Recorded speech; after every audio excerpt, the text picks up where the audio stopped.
Hello lovely people, and welcome to another book chat wrap up, the video where I talk about books I read recently, and that's about it really. Sophie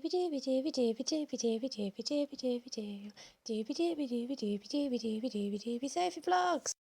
Shall we just dive in?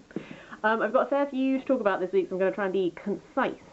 Starting with Weaver's Lament by Emma Newman. This is the second book in the Industrial Magic series, which are currently 2 novellas which explore a world where the Industrial Revolution is powered by magic rather than, like, electricity? I'm suddenly realising that, like, what was the Industrial Revolution powered by? Coal. Essentially, to try and avoid spoiling the first book, this is a world in which if you are a person with magical abilities, you're supposed to turn yourself into the authorities and be formally trained and stuff like that. There's harsh consequences if you don't, stuff like that. Our main character, Charlotte, her brother, is currently training to be, like, a magic wielder, and he invites her up to Manchester, and it turns out he's currently working in this, he's currently working for someone who owns, like, a big factory. There's stuff going on in the factory. He asks if she will go undercover as one of the workers to be, like, his informant. So it follows her in this factory. This explores, although we are obviously in a world where magic exists, this is essentially a book that is exploring the harsh realities of being a female factory worker in the Victorian age. It really doesn't shy away from showing you how hard that was. There's an interesting mystery element to this, because it is a novella and it's so short. There's not a lot of time to really get proper into the meat of things. So in both books so far, we are having our villain is being sort of built up and built up. I don't feel like we've reached the climax of this story and where this is going. This is obviously something which could be explored more in further books. But as a little easy reading novella, it was a lot of fun. After that is Agatha, Raisin and the Quiche of Death by MC Beaton. This is the first book in the Agatha Raisin mystery series. I bought this for my mum because I've heard that MC Beaton is quite funny. So I have to call her Kate Beaton. That's the comic artist. The humour of this was not quite what I was expecting the humour to be. At times it was a slightly more, I don't want to say mean-spirited, but there were moments. Agatha Raisin is not always the most likeable person initially, and some of the jokes that were being made were not quite as, like, carefree. I don't know how to describe it, but as the book went on, I got much more into it. It's very much like a first book introducing you to the characters and stuff like this. I know that there are so many of these. Essentially, Agatha Raisin retires from a life of PR to this idyllic Cotswolds village, enters a village baking competition with a pre-bought quiche, and that quiche accidentally poisons someone. She's got to try and figure out what went on to essentially clear her name. It ended up being quite fun.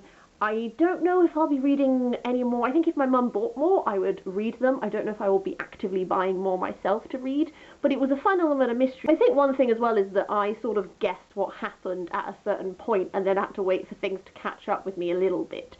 And sometimes that's good, because sometimes it means that you've been given all the clues. At this point, it's not a very long book, so I didn't have too long to wait, so that was okay. Suffice to say, a fun read. Don't know if I'll be reading any more, but I did enjoy it. After that is some folk tales. I read The Magic Orange Tree and Other Haitian Folk Tales, collected and with a new preface by Diane Wolkstein. Wolkstein. I made a mess of that. Let's just blast on and pretend I didn't. This was so great. I really, really loved this. I picked this up at a charity shop just because I like folktales, but most of my folktale knowledge is sort of based around the Celtic Isles, really. That's predominantly my strong point. So I thought Haitian folktales would be fun to explore, and it really was. One thing I really liked about this collection is at the start of every folktale, there is a little about this story bit, where essentially Diane went around Haiti and spoke to people and got people to perform for her and stuff like this, and she describes what the storyteller's performance was like, because sometimes it includes dancing, sometimes there's call and response, sometimes there's other ways of having audience interaction, stuff like that. And that was really interesting, because one of the things I like about folktales is I love this, like, history of a storytelling tradition and all of the associated things that come with stories that are passed down from generation to generation. Like, how are they told? Is there repetition involved? Is there an interactivity? Stuff like that. So it was really great. I'd love to actually, now I think about it, maybe like YouTube and see if I can see performances of this, because there's one thing reading a person describing how someone performs something and then actually seeing that person perform it. So maybe I'll do a YouTube and see. But yeah, and it was really, I liked a lot of these folktales. I thought they were really fun. It's interesting to see what themes pop up a lot across folktales around the world and what themes pop up a lot in individual cultures' folktales. So that was really fun. After that, some children's literature, and that is Beyond the Bright Sea by Lauren Wolk. This tells the story of Crow. Crow washed up on an island when she was only a few hours old, and she was brought up by a man called Osh who lives on the island. Miss Maggie is another person who lives on the island who teaches her, but essentially the rest of the island is sort of a bit fearful and suspicious of Crow. So that's her little family unit, essentially. As time goes on, at this time Crow is about 11 or 12, and she's starting to be curious about where she came from. And this book essentially follows her trying to find out more about her past. There's a mystery element in more than just like her identity, and there's sort of a treasure hunt element to this. I thought this was a really lovely children's book, actually. I don't want to like give away some focuses in case they are spoilers. I will say, if you've read Victoria Hislop's The Island, this explores a very similar topic but through a way that like children could read. I would say the target audience for this is about preteens, so like 7 to 12-year-olds. And one thing I thought was done really well is that the mystery elements of this, there is enough information present that should a child want to piece it out themselves, I think they could guess what happened, because I guessed a lot of stuff about Crow's identity and stuff as this went on, but that's not a criticism in this case, because I think it's done deliberately so that younger readers will be able to use their brain and go, oh, actually, like, maybe this is a thing, blah, blah, blah.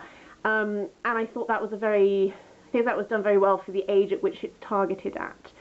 I also thought another thing which was lovely about this is all the focus on family, because Crow is looking for her birth family, and so sometimes the people who are her found family, there are conversations to be had about why is it important to you to know this, and it is important to Crow to find out her history, but it is also, that doesn't mean that the people who have brought her up, who are her family, are not her family, and stuff like this. So I thought, again, for the age range that this is targeted at, there is a very lovely exploration of what makes family and stuff like that. So, on the whole, if you are a parent or know a child who is between the ages of roughly 7 to 12, I think this is a really lovely little children's book for them to enjoy. I certainly enjoyed it. Following on from that is some non-fiction. I read A Force to be Reckoned With, A History of the Women's Institute by Jane Robinson. I have read a lot of Jane Robinson by now, actually. So I picked this up because I like Jane Robinson in general. I particularly enjoyed her Blue Stockings book, which was all about blue stockings and women, first women to go to university in the UK, stuff like that. And I also particularly enjoyed Pandora's Daughters, which is just like cool women throughout history in general. This was fine. I gave this a 3 out of 5 because it was perfectly interesting. I think I found the earlier chapters of this most interesting because the earlier chapters are looking at how the Women's Institute was founded. For example, I didn't know the Women's Institute originated in Canada and then was brought over here. I knew the first one was in Britain and Wales was in Wales, but I didn't know that it had come over from Canada. So that was interesting. These biographies of sort of the women who were instrumental in getting the Women's Institute set up was really interesting. I think one criticism I have of this is on the back is essentially saying about how the Women's Institute are more than just the Jam and Jerusalem World War II image that you have of them, but then a large portion of this book was the World War II focus, and then the contemporary times, there were about 40 years covered in one chapter, and I think if you're going to be going for the Women's Institute is more than just this stereotypical image, it might have been nice to have had those 40 years slightly explored in a bit more depth, because we touched on Calendar Girls, we touched on a couple of other things, but I just felt like that was quite quickly done. I don't know. I also think maybe part of the reason why I gave this a 3 out of 5 rather than anything higher, I've previously given Jane Robinson books like 4 out of 5 stars, because maybe I just don't find the Women's Institute as a topic as interesting as stuff like the Blue Stockings. That said, there were a lot of things I did enjoy about this. It was very interesting to understand the sort of the role the Women's Institute has had in getting like certain initiatives put through and stuff like that. I thought that was really cool. So interesting. Might not keep this one, might give this one away. If you're interested in the history of the WI, great. If you're interested in reading just about like some women's history in the UK in general, I think something like Blue Stockings was better. Finally, I'm going to end on a graphic novel and a comic. The graphic novel is Mera, Tidebreaker by Danielle Paige. I think this is part of a range of like aimed at pre-teens origin stories for these superheroes. I didn't mind this. I felt like it was a bit shallow in places. I understand, I always find it important when reviewing books that are aimed at a target audience that is not my age, in this case like pre-teens, to like be aware of that. Like I'm applying like an adult post-university outlook onto this book. That said, I do still think this is a little shallow even for pre-teens. It just felt very by the numbers. Really strong Little Mermaid vibes going on. It was just quite predictable. Would have liked a bit more character depth, stuff like that. Bit disappointed, not bad, but also like not great. After that, finally, we've got Black Cloud, which is by Jason Latour, Ivan Brandon, Greg Hinkle, and Matt Wilson. This is issue 1. My friend, when he's done with some comics and maybe doesn't want to keep them, just sends them all to me so I can have a read of them. So I only have issue 1. This girl essentially kind of has this ability to like take people to like a different dimension, and there's some storytelling stuff going on. I'm being very vague because this is very vague. It was a very intriguing start point. Were I to see issue 2 in like a shop, I probably might buy it and check it out. I don't think I'll be going out of my way to do so, but this is a very short end to this review because essentially it's really intriguing, but I also still don't have any idea what's going on. So there's that. Those are everything I wanted to talk about this week. As per usual, do you have any thoughts on these? I would love to hear your thoughts. Otherwise, I hope you're having a really lovely week, and I will see you next time for something different.